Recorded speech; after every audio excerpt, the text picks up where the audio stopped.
Au niveau du sommaire, j'ai un peu séparé la présentation en 5 grandes catégories. Donc, la première partie, c'est qu'est-ce qu'on fait. Donc, je vais expliquer un peu qu'est-ce qu'on offre à nos clients chez Accounting and Tax. Ensuite, la deuxième partie, c'est pour qui on le fait, la typologie de clients pour laquelle on travaille. La troisième partie, pourquoi on le fait. Donc là, en partie, c'est pour des obligations légales. Puis une autre partie, c'est plus pour que nos clients prennent des bonnes décisions financières. Enfin, comment on le fait, quels outils on utilise. Et puis finalement, qui c'est qui fait ça chez Leuco. Présenter très rapidement l'équipe, mais que vous connaissez déjà tous et tout. Du coup, la première partie, qu'est-ce qu'on fait? Qu'est-ce qu'on fait tous les jours dans l'équipe Accounting and Tax? Alors, la première chose, c'est de gérer la comptabilité de nos clients. Donc, la comptabilité, qu'est-ce que c'est? Ça commence par gérer les factures fournisseurs. Donc, les factures fournisseurs, c'est toutes les factures que les clients reçoivent chez eux et qu'ils doivent payer dans un délai en général 30 jours, mais ça peut varier en fonction des entreprises. Donc, pour ça, le gestionnaire du dossier il va récupérer la facture, envoyée en général par le client ou par le fournisseur directement, la saisir dans notre programme de gestion, et ensuite, dans un deuxième temps, gérer le paiement en collaboration avec le client et la banque. On va aussi gérer les débiteurs. Donc, les débiteurs, c'est les factures que le client envoie. C'est l'inverse des factures fournisseurs. Et pour ça, on peut mettre à disposition des clients une plateforme de facturation qui s'appelle Aba Ninja, peut-être que certains connaissent, ou Suisse 21. C'est aussi celle qu'on utilise pour facturer nos clients chez Leuco. Et ça permet au client d'éditer lui-même ses factures qui ensuite remontent automatiquement, si tout se passe bien, dans le logiciel de comptabilité. En plus de ça, qui est vraiment le métier de base du comptable, donc très basiquement, recevoir des factures, les saisir et les payer, il y a quand même quelques subtilités. Quand on fait la saisie des factures, on les alloue à un compte de charge en général. C'est ça qu'on appelle la comptabilité financière. Et puis, on peut aussi leur allouer un compte analytique. Et ça, c'est ce qu'on appelle la comptabilité analytique. Et ça va nous permettre ensuite de faire des reportings pour déterminer, en fonction du client, différentes choses. Ça peut être, je vous montrerai tout à l'heure un exemple de bilan et de perte et profit. Donc, on voit ces différents comptes de charge. Je n'ai pas sorti le compte analytique parce que c'est un peu plus complexe, mais la compte analytique, ça va par exemple permettre de sortir un résultat par solution ou par client sous un autre, en fait, analyser les chiffres sous un autre angle. Une chose importante qu'on fait aussi, c'est les décomptes TVA. Donc ça, vous êtes tous et toutes en rapport tous les jours avec les TVA. Chaque fois que chaque fois que vous faites un paiement en Suisse, en général, il y a de la TVA dessus, à quelques exceptions près. Et c'est pareil pour nos clients. Nos clients sont en plus assujettis à la TVA, ce qui veut dire qu'ils doivent remplir des décomptes tous les 3 mois, tous les trimestres. Et nous, on s'assure que ces décomptes soient remplis correctement, avec les bons chiffres, dans les délais, et qu'ensuite le paiement du solde de TVA dû soit fait. Et puis enfin, la dernière partie de notre travail, une fois que tout ce dont on vient de parler est fait, c'est de préparer des reportings. Donc, un reporting, c'est un rapport financier donc, qui est défini avec le client de différentes informations qu'il a besoin, d'informations financières qu'il a besoin. Et puis, on définit les informations qu'on met dans le reporting et on définit aussi la fréquence à laquelle on sort ce reporting. Ça peut être mensuellement, ça peut être trimestriellement, ça peut être semestriellement, ça peut être annuellement. On peut aussi établir des budgets main dans la main avec le client, parce que le budget, c'est quand même quelque chose de très opérationnel, donc il faut bien connaître l'entreprise et son fonctionnement pour pouvoir l'établir. Donc c'est quelque chose qu'on peut faire, mais qu'on fait vraiment main dans la main avec le client. Et puis enfin, on établit les comptes statutaires. Les comptes statutaires, c'est les comptes qui sont prescrits par la loi, c'est pour respecter les exigences légales. En gros, toutes les sociétés doivent sortir un bouclement au moins une fois par année. Et ça, on s'assure de le faire correctement, dans les délais, si possible, et avec la forme correcte. Les comptes statutaires sont en général audités par un organe de révision externe, donc c'est quelqu'un d'externe à l'ECO qui vient et qui vérifie que les comptes ont été faits correctement et qui ensuite met un petit stamppole. Tout est bon, tout est fait dans les règles. Voilà pour ce qui est de la partie comptabilité en, bien sûr, très résumé. Vous faites tout sur Abacus, tout ça? Dans la mesure du possible, oui. On a encore certains comptes qui sont sur GIT. Okay. Mais oui, le but, c'est à terme d'avoir tout sur Abacus. Abacus est capable de gérer tout ça. Il y a toujours le même souci avec ces ERP qu'on retrouve partout, c'est que les reporting, on pourrait paramétrer Abacus, mais on n'est pas forcément capable de le faire correctement pour que les reportings sortent directement d'Abacus automatiquement. Ce qu'on fait souvent quand même, c'est qu'on passe par Excel, parce qu'on maîtrise mieux Excel, puis qu'on fait notre reporting dans Excel avec des VLOOKUP. Okay. Et il y a ce passage via Excel qui est quand même assez systématique encore maintenant. Okay. Voilà.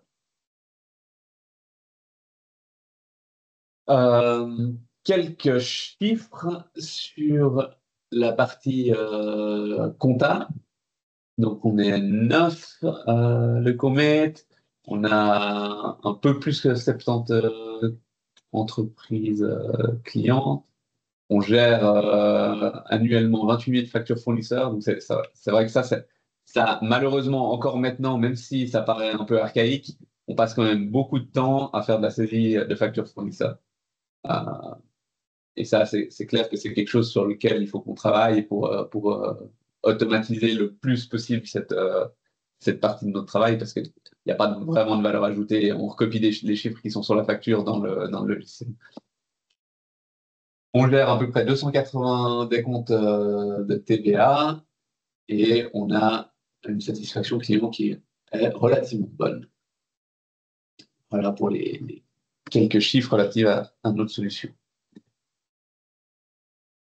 Moi, ça me paraissait important de vous montrer concrètement à quoi ça ressemble ce qu'on fait. Donc, je vais vous montrer très rapidement, pour ceux qui n'ont jamais vu, ce que c'est des états financiers, donc les documents qu'on édite chaque année pour le compte de nos clients. Je vais vous partager l'écran.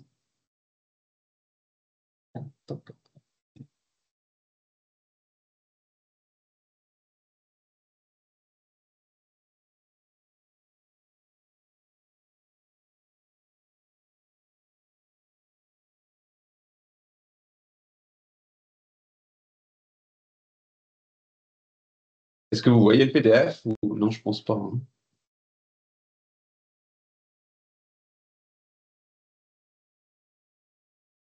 Là, voilà.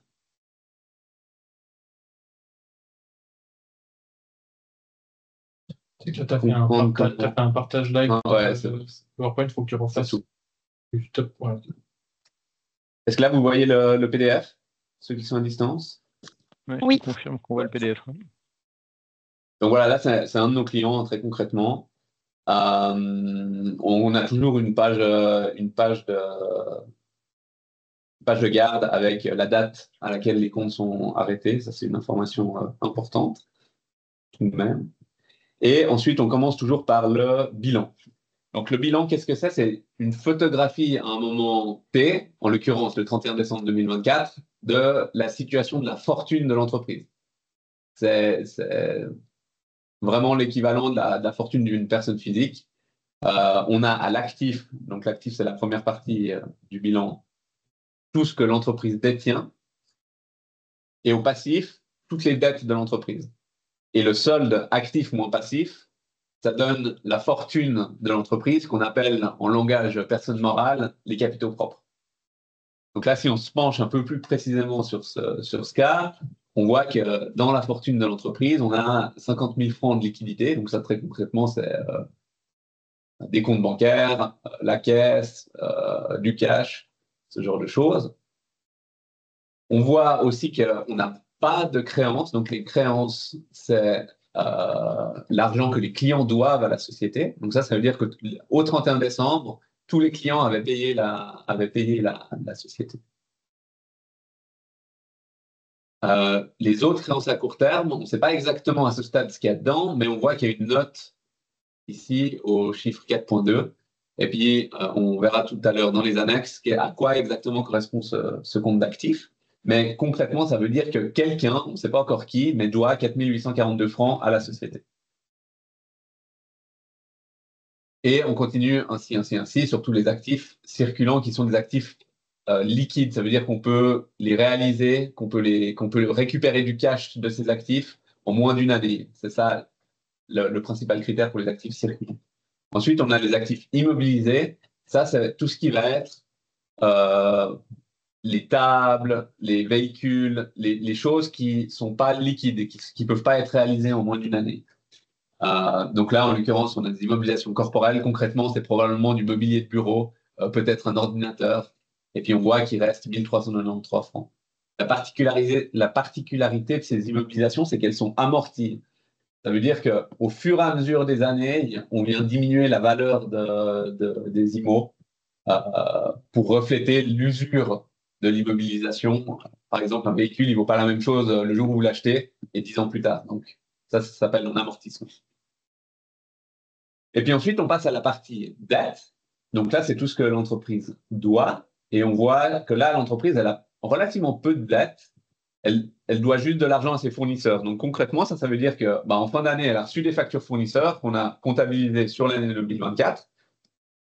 Mais c'est des factures qui n'ont pas encore été payées, qui seront payées début 2025. Parce que on a toujours 30, 40 jours, 60 jours de délai de paiement.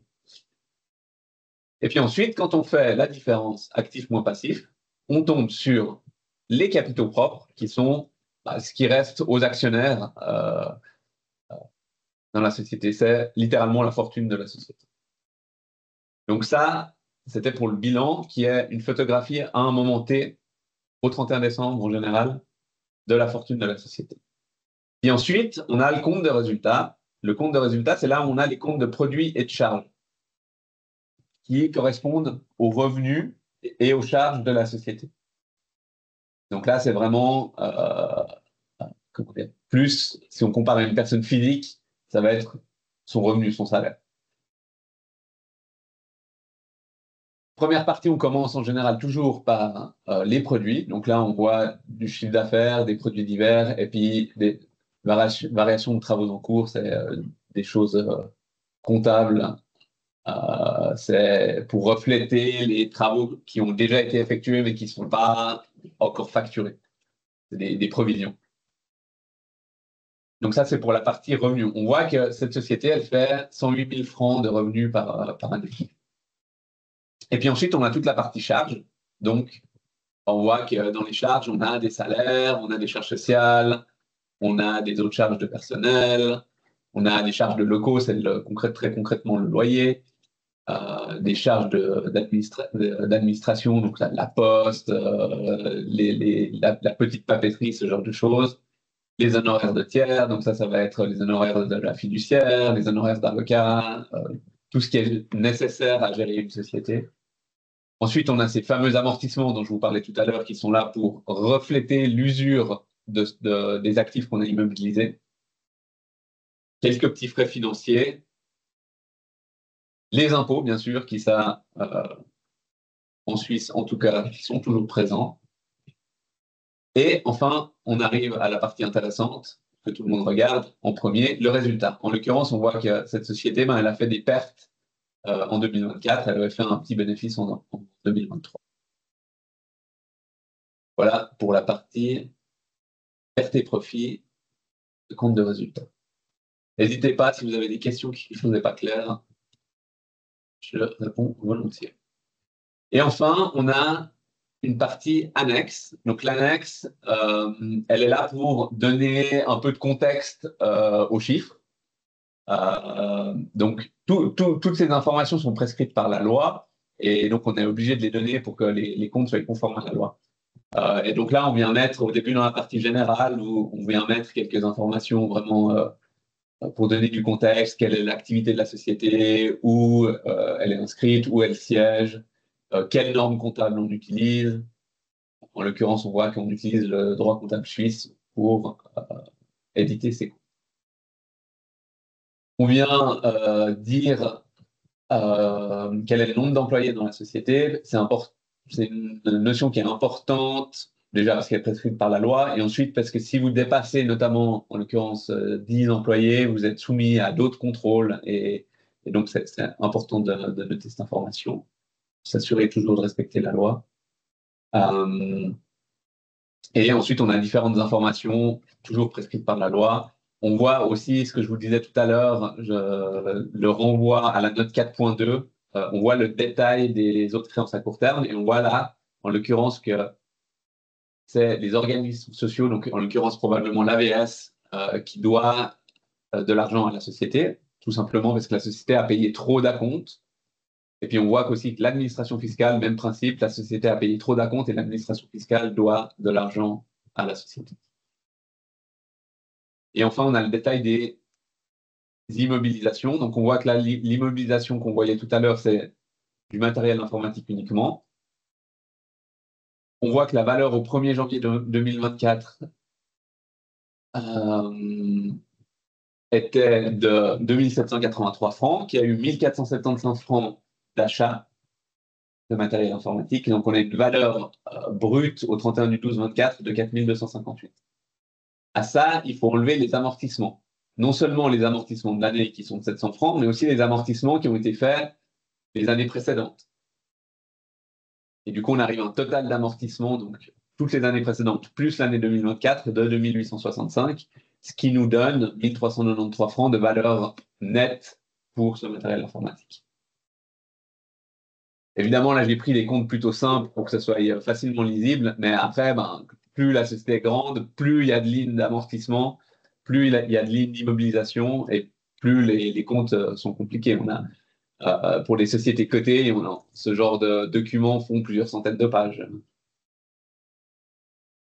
Et puis enfin, il faut qu'on dise, il faut qu'on Pardon. Puis tu vois, parce que si je génère. Sarah, je pense que tu as ton micro allumé. Et ces documents, vous devez les pondre tous les combien? Toutes les années. Ok. Ouais, une fois par année. Et les grosses entreprises, elles ne demandent plus. Alors, il y a pareil, il y a les comptes statutaires, donc prescrits par la loi, c'est une fois par année. Ouais. Et puis il y a les comptes, les reporting financiers qui, là, sont faits pour les grosses entreprises, elles sont en général faits tous les mois, voire même plus. Nous, pour nos clients, les clients qui ont le plus de reporting, c'est tous les mois. Ok, d'accord. Mais on fait ce travail tous les mois, mais on ne va pas forcément faire toute la mise en page tous les mois. Et ensuite, il faut juste qu'on propose, ça aussi c'est prescrit par la loi, il faut que le conseil d'administration, ou là en l'occurrence c'est une SARL, le conseil des gérants, propose à l'Assemblée générale ou au conseil des associés ce qu'on fait avec le résultat. Voilà, donc là, concrètement, le résultat, bon là c'est une perte, on ne peut pas en faire grand-chose, mais si on a un bénéfice, on peut proposer de verser un dividende, par exemple. Voilà pour les états financiers. Je vais retourner sur ma présentation.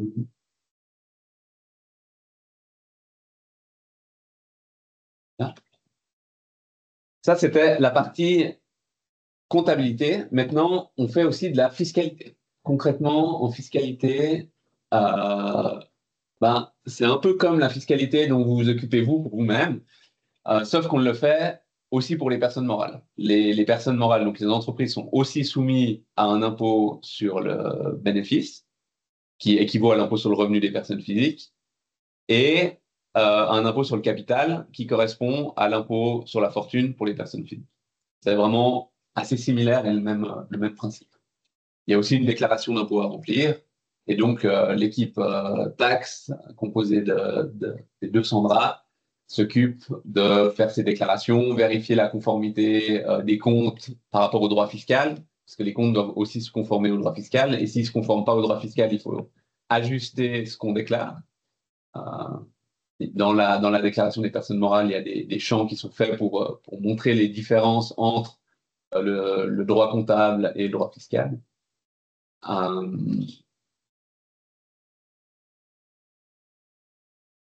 On a aussi une activité personne physique. Donc la personne physique, c'est les déclarations pour vous et nous, vous et moi. Ça, c'est plutôt Sandra Rousseau qui s'en occupe. Et là, donc, c'est des déclarations vraiment, les gens réunissent les pièces chez eux, transmettent les pièces justificatives à Sandra, qui s'occupe de remplir la déclaration comme vous la remplissez vous ou comme votre fiduciaire la remplit. Enfin, on a une activité aussi de Juste, support. j'ai une question. Oui, dis-moi. Pour une personne physique, pardon, Oui. il y a, en termes de conseils, sans parler d'optimisation fiscale, vous faites ça aussi? Oui, complètement. Donc là j'y arrivais justement à la partie Ah, pardon. conseil. Donc en plus de remplir purement et simplement les déclarations, on fait aussi du conseil. Donc là, ça peut être la planification. Effectivement, on essaye d'éviter de faire de l'optimisation, comme en tout cas, on ne va pas aller ouvrir des sociétés offshore à droite à gauche. Ça, c'est le genre de choses qu'on ne fait pas. Par contre, évidemment qu'il faut planifier au mieux sa fiscalité, utiliser au mieux les outils légaux qui nous permettent de payer un peu mieux d'impôts ou de mieux lisser la charge fiscale sur plusieurs années, de prévoir aussi au niveau succession pour les personnes physiques, qui est une partie importante, notamment en droit international euh, de travail. Et tout ça, ça peut aussi être fait par les deux Sandra et Eugénie, qui est experte fiscale et qui est là à 50% pour les assister sur cette partie à plus forte valeur ajoutée de conseil. L'équipe fait aussi du support au niveau de la TVA. Donc la TVA, c'est aussi un impôt, c'est un impôt indirect pour l'équipe comptable. Puis une partie importante de leur travail, c'est aussi de demander des rulings. Qu'est-ce que c'est un ruling? Un ruling, c'est quand on a un problème fiscal, qu'on n'est pas tout à fait sûr de la situation, on décrit très bien le problème et la situation dans un courrier qu'on va envoyer à l'autorité fiscale compétente. Donc à Genève, par exemple, l'administration fiscale cantonale. On leur décrit le problème, on leur dit, à notre avis, ça devrait être traité fiscalement comme ça. Et ensuite, ça part au service juridique à l'administration fiscale, qui eux analysent aussi de leur côté et décident si oui, notre analyse est bonne et c'est effectivement traité comme ça. Ils mettent leur tampon. Et une fois qu'ils ont mis leur tampon et qu'ils nous ont renvoyé le courrier avec le tampon, s'ils disent OK, tout est bon, ils sont engagés à traiter la situation de cette manière. C'est-à-dire que ça permet d'apporter de la sécurité aux clients en sachant qu'ils font les choses correctement, ça sera taxé de telle manière, avec tel montant, et on n'aura pas de mauvaise surprise. Et ça, c'est une partie très importante de l'activité à très forte valeur ajoutée qu'on peut offrir et qu'on offre déjà aux clients, tant personnes physiques que personnes morales. Et puis, c'est des clients, ça peut être des leucométes ou pas? Il y a un Oui, bien sûr, conflit ça peut être des d'intérêt. leucométes. Non, il n'y a pas spécialement de conflit d'intérêt. Non. À moins, enfin, non, il n'y a pas spécialement de conflit d'intérêt. Je pense que peut-être évite d'aller dire que tu vas aller mettre tes actions leuco dans une offshore à Dubaï, mais parce que elles te répondront que c'est pas possible. D'accord. Et c'est sûrement pas conforme à la convention d'actionnaire non plus. Mais voilà. Ok, ça marche. Et puis ensuite, elles font aussi un travail. Là, on a surtout parlé des impôts directs. Donc, les impôts directs, c'est impôt sur le revenu, impôt sur la fortune. Elles font aussi un travail en termes d'impôts indirects. C'est surtout les personnes morales qui sont concernées. Et puis là, on parle de l'impôt anticipé et puis du droit de timbre fédéral qui sont deux impôts relativement spécifiques au droit suisse, en tout cas pour le droit de timbre fédéral. L'impôt anticipé, c'est la plupart du temps sur les dividendes. Quand vous recevez des dividendes, par exemple pour les actionnaires qui reçoivent des dividendes de l'ECO, vous avez sûrement remarqué que vous recevez que 65% du montant du dividende et que vous devez ensuite déclarer dans votre déclaration de personne privée le dividende pour récupérer les 35% restants qui ont été prélevés par l'ECO et directement versés aux impôts. C'est comme un espèce d'impôt à la source sur les dividendes. Droit de timbre fédéral, c'est une taxe sur les transactions financières, très basiquement. et sur les augmentations de capital. Enfin, globalement, c'est une taxe sur les transactions financières, de l'ordre de 1 pour 1000.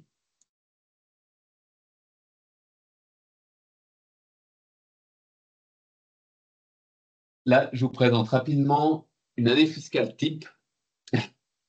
On commence en tout début d'année par vérifier les acomptes. Ça, c'est pareil pour les personnes physiques que pour les personnes morales. Donc, les acomptes, vous les payez probablement vous, pour ceux qui ne sont pas soumis à l'impôt à la source. C'est tous les mois, vous payez un montant d'impôt que vous avez estimé pour éviter de vous retrouver en début d'année suivante avec tout d'un coup beaucoup d'argent à sortir d'un coup. Donc ça, c'est quelque chose, on vérifie que les acomptes sont conformes à la réalité, qu'ils ne sont pas trop bas, pas trop élevés, et on fait en sorte de les ajuster si c'est nécessaire. Ensuite, le client envoie les pièces justificatives, les 200 draps reçoivent les pièces justificatives et établissent la déclaration d'impôt. Une fois que la déclaration d'impôt est établie, on reçoit, et ça c'est toujours pareil aussi pour les personnes morales, on reçoit une taxation. La taxation, c'est les décisions de l'autorité par rapport à votre déclaration. La taxation, elle peut complètement s'écarter de votre déclaration si l'autorité décide que vous avez fait n'importe quoi dans votre déclaration. Donc, c'est quelque chose, même vous, à titre personnel, qui est important de vérifier que la taxation corresponde bien à ce que vous avez déclaré dans votre déclaration d'impôt. Et très souvent, ça ne correspond pas.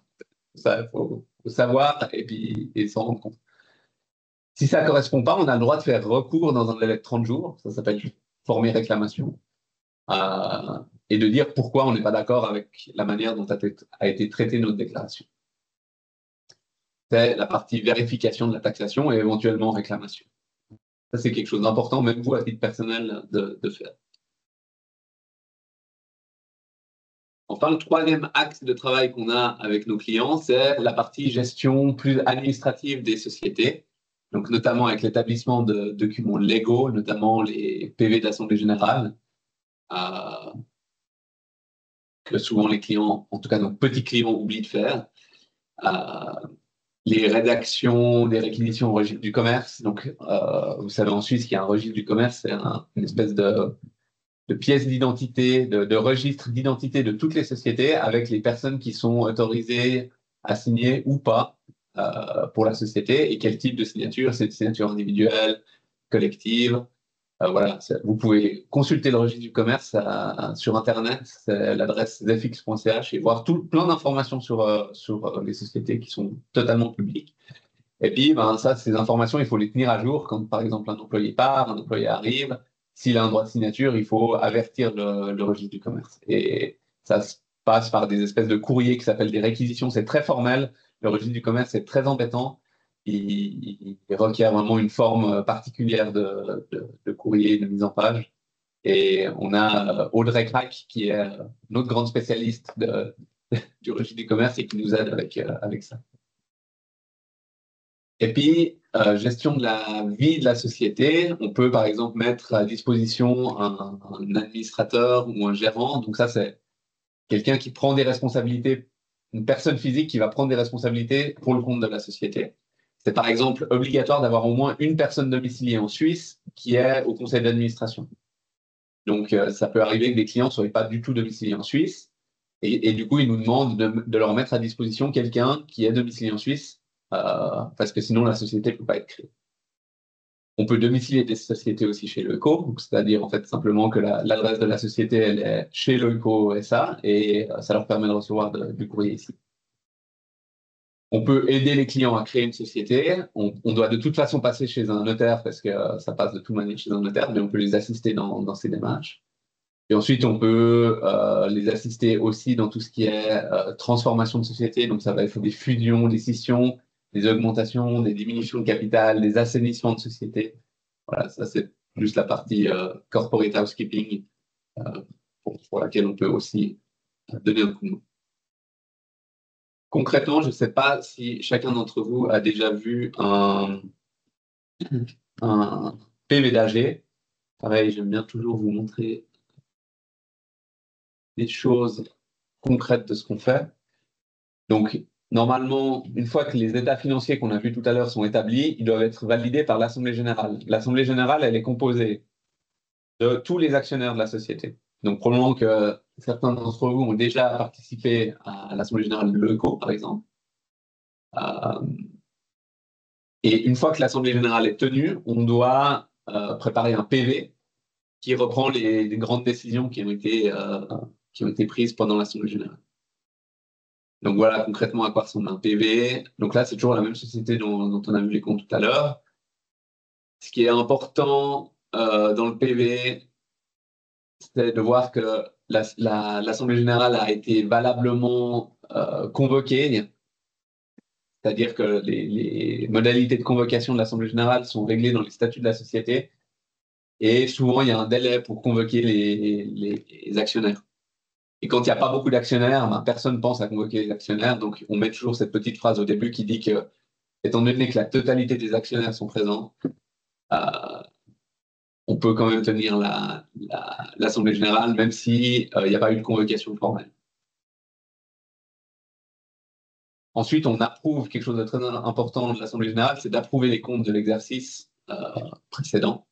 En l'occurrence, là, on voit qu'on a approuvé les comptes, on voit qu'on a décidé de reporter la perte sur l'exercice suivant. Concrètement, ça veut dire qu'on vient, avec la perte, manger les bénéfices passés et donc la fortune de la société. Ensuite, on donne des charges au gérant. Ça, c'est aussi quelque chose de très important, surtout si il y a quelqu'un de chez l'ECO qui est gérant. C'est pour dire merci, vous avez bien géré la société pendant une année. Les actionnaires ne vont pas vous attaquer en responsabilité parce que vous avez mal géré la société. Donc, une fois que la décharge est donnée, on ne peut plus attaquer les gérants pour des faits passés. Sauf dans quelques cas bien précis, mais bon, ça relève plus du droit que de la comptabilité.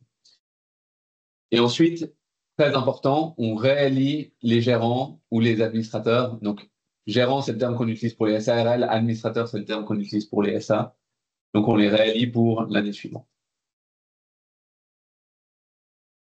Voilà à quoi ressemble un PV d'Assemblée générale. Je retourne sur ma présentation. Et puis, je vais vous parler maintenant, très rapidement, parce qu'on arrive gentiment au bout, de nos clients. Donc, nos clients, c'est définitivement des petites et moyennes entreprises, à peu près de l'ordre de 50 employés, des fois un peu plus, souvent un peu moins. Pourquoi? Parce que si vous avez plus d'employés, si vous êtes une plus grande société, en fait, vous, comme chez nous, chez Leco, vous commencez à être suffisamment grand pour avoir en interne votre propre équipe finance. Et du coup, ça fait moins de sens d'externaliser ça.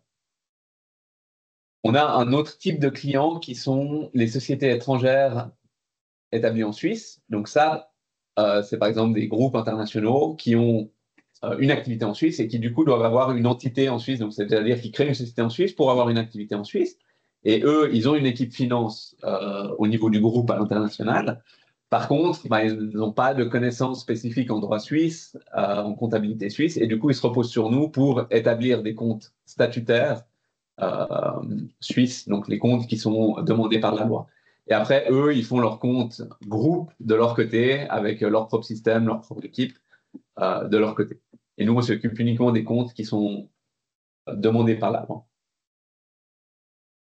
Au niveau fiscalité, les clients, c'est déjà nos clients comptables, parce qu'on fait la fiscalité aussi en général, et puis des employés de grandes entreprises qui sont par exemple clients chez nous pour le payroll ou les assurances, qui peuvent venir s'ils ont de conseils fiscaux, et des personnes physiques avec des situations fiscales plus complexes.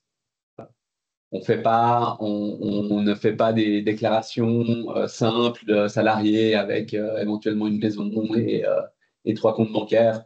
On se concentre plutôt sur des situations fiscales plus complexes parce que Sandra Rousseau a beaucoup d'expérience là-dedans et que son portefeuille de clients, c'est plutôt ce style de client. La grande majorité du temps, on est en contact directement avec les entrepreneurs, pas avec des équipes finance, pas avec des professionnels. Et du coup, ils se reposent beaucoup sur nous pour leur fournir un conseil, pour leur fournir des process. Et ils ont relativement peu de maîtrise et de connaissance de ce qu'on fait. Donc, ça peut parfois être un peu compliqué de se comprendre. C'est pour ça nous, on doit être aussi très pédagogue et puis essayer de leur expliquer au mieux ce qu'on fait. On est rarement en contact avec des financiers. Pourquoi est-ce qu'on le fait? Pourquoi est-ce que les clients viennent nous voir? Alors déjà, la première chose, rassurez-vous, vous voyez plein de lois, mais je ne vais pas rentrer dans les détails, c'est que en fait, la plupart des choses qu'on fait sont prescrites par la loi, on n'a pas le choix, il faut les faire. Donc on est soumis à un environnement légal de plein de différentes lois avec lesquelles on doit jongler pour rendre des comptes qui sont conformes à toutes ces lois. Donc, on a les principales, hein, c'est le Code des obligations qui gère tout ce qui est droit des sociétés et droit comptable. Ensuite, on a aussi ici les lois fiscales. Donc, les lois fiscales, elles sont importantes aussi pour la comptabilité parce qu'on doit respecter aussi le droit fiscal. On en a deux principes, enfin, on en a plusieurs. Parce qu'en plus, en Suisse, c'est complexe. Vous savez que il y a toujours un niveau fédéral et le niveau cantonal et éventuellement encore le niveau communal. Alors, nous, on n'est pas trop confrontés au niveau communal, mais on a toujours, comme pour les personnes physiques, l'impôt fédéral et les impôts cantonaux. Et puis enfin, on a les impôts indirects qui sont principalement la TVA, le droit de timbre et l'impôt anticipé. Voilà un peu pour le contexte légal. Je ne vais pas m'attarder plus là-dessus parce que rébarbatif pour tout le monde. Et puis, une partie importante et sur laquelle ça me paraît aussi important qu'on s'améliore, parce que pour l'instant, on le fait, mais on ne le fait pas encore systématiquement, et je pense qu'on peut apporter beaucoup plus de valeur à notre service en s'axant là-dessus, c'est toute la partie reporting financier. En gros, nous, on gère plein de chiffres, on gère plein de données, qu'on peut mettre à disposition sous différentes formes pour aider les décideurs dans les entreprises, pour aider les entrepreneurs à prendre des bonnes décisions. Donc, on peut, par exemple, des indicateurs très simples, hein, mesurer l'évolution du chiffre d'affaires. Est-ce que le chiffre d'affaires augmente? Est-ce qu'il diminue? Voilà. Mais ce n'est pas tout de regarder le chiffre d'affaires, parce que c'est bien d'avoir du chiffre d'affaires qui augmente. Mais si les coûts, par exemple, augmentent plus vite que le chiffre d'affaires, c'est pas top, parce qu'en fait, on fait beaucoup plus de chiffre d'affaires, beaucoup plus de travail, mais on a des coûts qui augmentent plus vite que le chiffre d'affaires. Du coup, notre marge diminue, et en fait, au final, on fait moins de bénéfices. Donc voilà, on peut faire tout ce style d'analyse. Quelque chose qui est aussi super important pour les PME, c'est les liquidités. Prévoir les liquidités, gérer les liquidités. Est-ce qu'il faut que j'aille voir ma banque pour demander une ligne de crédit? Tout ce genre de choses, c'est vraiment primordial pour les PME qui parfois aussi ont un peu de peine à les gérer. Analyser les débiteurs. Est-ce que les débiteurs payent ou pas nos factures? Ça, c'est des indicateurs qui sont aussi super importants.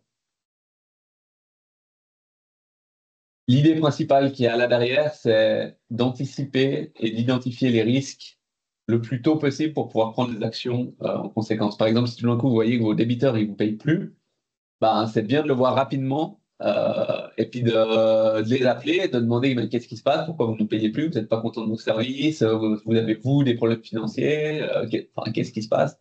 Et ça, c'est super important dans la gestion d'une société. Passer à la partie comment on le fait, donc les outils qu'on utilise. Donc comme on en discutait tout à l'heure avec Stéphane, nos deux principaux outils, c'est GIT et Abacus. GIT, il nous reste que quelques mandats et Abacus, c'est vraiment notre logiciel principal. Donc Abacus, pour ceux qui ne sont pas au courant, c'est un ERP, c'est un logiciel de gestion d'entreprise qui permet de faire de la compta, mais pas que. Il permet aussi de faire des salaires, il permet de gérer des stocks, il permet de gérer les débiteurs, il permet de gérer les fournisseurs. C'est vraiment un logiciel très complet qui permet de gérer complètement une entreprise. Nous, on utilise surtout la partie comptabilité. Nos collègues au payroll utilisent surtout la partie payroll. On utilise aussi le module fournisseur et puis parfois le module débiteur. On n'utilise pas la gestion des stocks, on n'utilise pas la gestion des immobilisations. C'est des modules avec lesquels on a choisi de pas être. On met aussi à disposition une plateforme en ligne, donc Suisse 21, qui permet aux clients de faire eux-mêmes leur facturation. Et c'est, comme je disais tout à l'heure, chez Loico, on utilise aussi cette plateforme. Et donc, cette plateforme, elle est liée à Abacus et les informations remontent automatiquement dans Abacus. On fournit aussi un système enfin, Abacus nous fournit et on le fournit aux clients un système de validation des factures et de notes de frais. C'est pareil, c'est le même qu'on utilise chez Leuco, Abaclick. Vous avez pour le moment tous l'application sur vos téléphones. Et puis enfin, le dernier, mais le plus important, Excel, que tous les comptables adorent, qui est vraiment notre logiciel pour faire tous nos calculs, pour faire toutes nos analyses, pour faire tous nos contrôles. On se remet souvent dans Excel direct.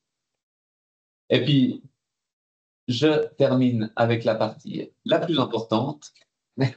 C'est notre équipe qui travaille, qui fait tout ça. Donc voilà, vous connaissez probablement tout le monde. Donc là, on a la partie plutôt compta. À savoir, comme vous le savez tous, que l'équipe va pas mal changer ces prochains mois avec le départ de Véronique, qui était quand même le pilier de l'équipe. Et donc voilà, ça va nous. On est en train de se poser, on va se poser plein de questions sur notre organisation, sur comment travailler mieux, profiter de ces changements pour se remettre un peu en question.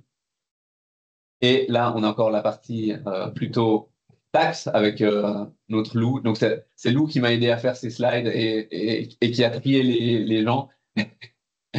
Petit clin d'œil. Donc, Lou s'est mis avec l'équipe taxe. Et Marie-Noël aussi qui est là, qui n'a malheureusement pas encore fait de photo. Voilà, merci beaucoup pour votre attention. Merci d'avoir été autant présent. J'ai réussi à respecter plus ou moins le timing. À dispo s'il y a des questions, j'y réponds volontiers. Oui, Michel? Non, je félicitais. J'étais Ok, très merci. intéressé. Merci beaucoup. C'est gentil. Merci, Michel.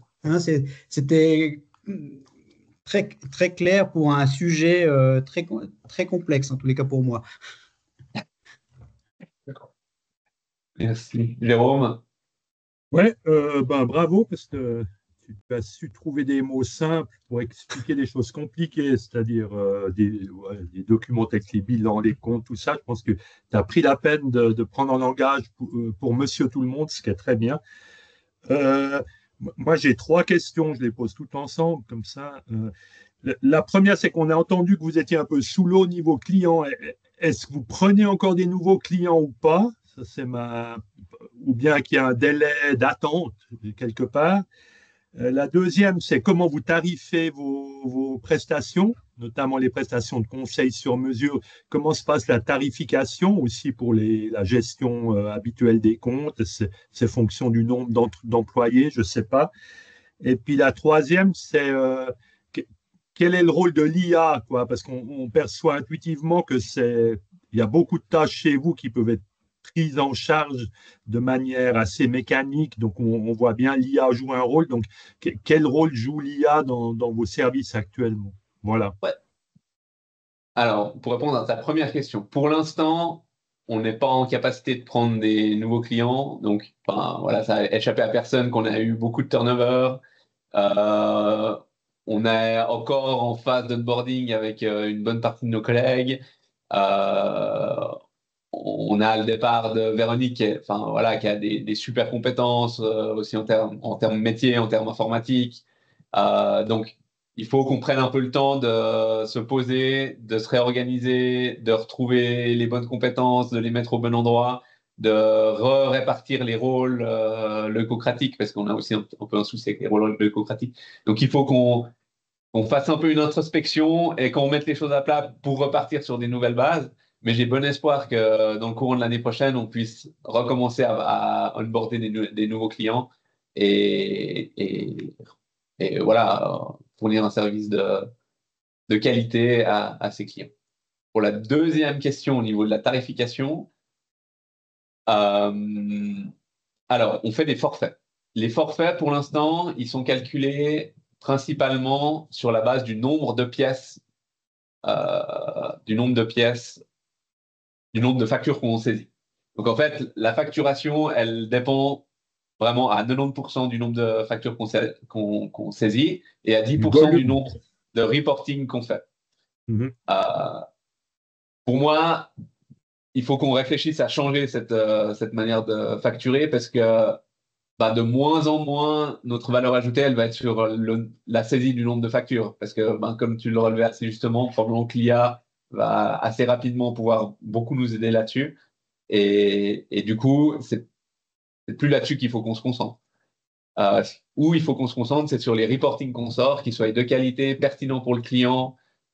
Et je pense qu'il faut qu'on facture plus des forfaits en fonction des reporting qu'on sort, plutôt qu'en fonction du nombre de factures qu'on saisit. Mais voilà, ça, c'est des discussions qu'on doit aussi avoir avec l'équipe et les différents rôles leucocratiques qui sont concernés, notamment marketing and sales, finance et tout ça.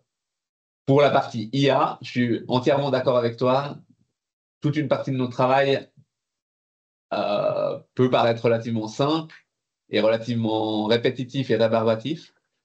Il se trouve qu'actuellement, les solutions qu'on a, ça fonctionne en partie, mais pas complètement. Notamment, je pense à la TVA. On a 3 taux de TVA en Suisse. Quand il y a plusieurs taux de TVA sur une facture, la solution que Abacus nous offre actuellement, il n'est pas capable de reconnaître qu'il y a plusieurs taux de TVA sur la facture et il nous fait n'importe quoi au niveau de la TVA. Donc actuellement, on a de l'aide de l'IA, mais on a encore besoin d'avoir un humain qui passe derrière chaque facture pour la valider et notamment s'assurer que la TVA est comptabilisée correctement. Voilà, Merci j'espère avoir beaucoup. répondu à tes questions. Non, ça c'était très complet, très bien. Merci beaucoup. Est-ce qu'il y a d'autres questions? Si ce n'est pas le cas, merci beaucoup d'avoir été présent en si grand nombre.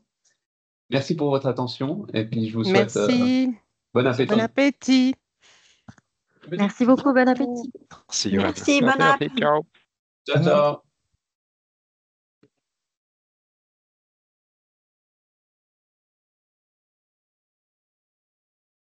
Merci Stéphane. Non, merci à toi.